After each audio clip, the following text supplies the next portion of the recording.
E aí, pessoal, vamos começar mais um episódio do podcast Os Sócios, episódio número 43 e novamente ao vivo, fazendo vários episódios ao vivo, né, Boldenha? Sim, olá pessoal, sejam bem-vindos. Estamos aqui com, deixa eu te apresentar como sempre, né? É vai. tradição já, com Malu Perini, host e rosto do podcast. Sim, sejam bem-vindos. É o mínimo que vocês podem fazer, se inscrever aí agora. Só que eu vou abordar até um tema, talvez até mais polêmico. Existe um limite de aprendizado para o cérebro? Ou não? A gente só não vai guardar, vai esquecendo, aprendendo coisas novas. Como é que funciona?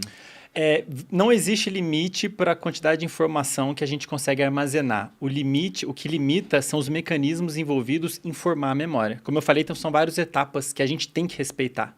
A gente não quer tentar ficar focado muitas horas seguidas, você não vai conseguir e você vai atrapalhar o processo. Então você tem o primeiro de pegar o livro, o segundo de guardar o livro na prateleira. Então, tem uma série de etapas ao longo do dia e ao longo da noite que a gente tem que respeitar. É isso que limita. Gasta energia, é um gasto para o cérebro você fazer essa seleção toda. Agora, a quantidade de informação que você vai conseguir armazenar depende de quão eficaz você está sendo em respeitar esse processo, que a gente está falando aqui, né? E quanto tempo você vai viver, né? Você vai conseguir armazenar quanto mais você for vivendo e for armazenando informações, né? Mas é isso, são os processos de formação de memória que limitam foco, consolidação. Mas teoricamente a gente poderia, ao longo da vida, aprender.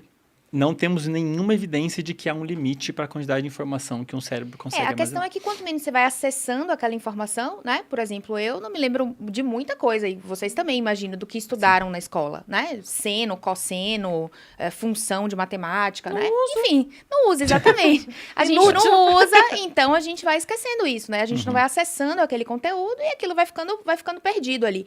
Para algumas pessoas, alguns conteúdos, se tiver uma revisão, né? Se tiver, por exemplo, eu tenho uma filha de 9 anos, né? Então, algumas coisas eu consigo auxiliar ela na escola, tá? Então, às vezes ela me pede, mãe, isso aqui de história. Daí eu dou uma lida e a coisa vem, volta, né? Porque era, por exemplo, uma matéria que eu tinha mais facilidade, que eu estudava mais na escola. Agora, às vezes ela fala, mãe, isso aqui de matemática. E eu tenho descalculia, né? Eu tenho TDAH e tive problemas seríssimos com matemática na escola. Descalculia seria dislexia do cálculo? Seria. Fazendo que é uma aproximação muito grosseira, né? Isso. Hoje a gente não divide mais, né, por esses termos, a gente chama tudo de transtorno de aprendizagem, mas assim, a descalculia, ela seria um problema na matemática, né, e a disgrafia seria um problema na escrita, né, e a dislexia seria um problema dos fonemas, né, na leitura e na troca também de alguns fonemas. Então, aí quando ela vem com algum problema de matemática, né, aí eu olho e falo, ai, filha, que a matemática mudou, né? hoje vocês aprendem de outro jeito. Fala com a sua professora, pergunta pra ela, né? Porque pra mim, nem fazendo uma revisão, eu consigo mais acessar aquele conteúdo, né? Sim. Mas tem certas coisas que vão ser sempre assim, que você tem mais facilidade, né? E aí, enfim, entra uma série de questões, entram questões genéticas, biológicas, né?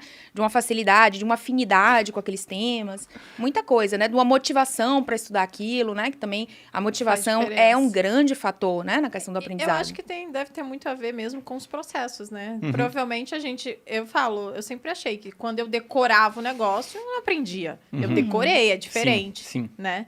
E aí eu não passei pelos processos de, vou memorizar, vou usar, vou escrever e tal. Eu só engoli aquilo dali, vomitei Cuspia. Logo depois e foi isso. E seu cérebro sabe disso. Que você está fazendo um esforço para aquela pra avaliação. limitado. Você faz meio que marcações mentais. Isso é mostrado experimentalmente. É muito legal. Muito Simples bom. fato de você marcar uma palavra, lembre ou não lembre, você vai lembrar, depois faz um teste surpresa, você vai lembrar mais das marcadas com lembre. Mesmo que eu escreva, não lembre? Aí eu tô imaginando o experimentador fazendo isso com você, sim. colocando do lado. E isso tem até a ver com o marcador de texto, né? Você saber marcar, mostrar. Porque o cérebro ele tá tentando fazer isso, filtrar. É muita informação o tempo todo. Eu queria saber, por exemplo, né?